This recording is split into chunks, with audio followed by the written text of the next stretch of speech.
Guys আমি বানাই এখন একটা ব্লগ। এই ব্লগটা আমাদের সবাই থাকবেন, লাইক করবেন, শেয়ার করবেন, আর আমি কি কি কাম করাম সব দেখায় আমরা। তো গাইস এখন কারাম আমি সবজি ইফতারির জোগাড় লাহে লাহে করতে থাকি। তো গাইস আজকা বানাই আজকা আমি ডালাও ভাজি করাম তিহু কাটটা ইফতারির লেগে অল্প লাহে লাহে জোগাড় করতে থাকি। কটাই দেখাতে অসুবিধা হয় আমার, লাহে লাহে কাটাম কাটটা বানায় ভাজি সাজি রেডি করাম। কি বনাম ব্লগটা আপনারা দেখতে থাকবেন। আজকে অল্প মনটা খারাপ আছে আমার, মানে আমার দেওরের পোলাফান দুইটা যাবো গা।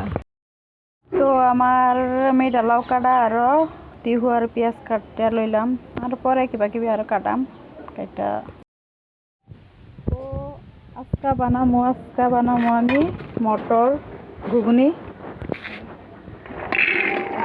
ঘুগনি বানামো, আর লগে থাকবো রুটি ভাজি।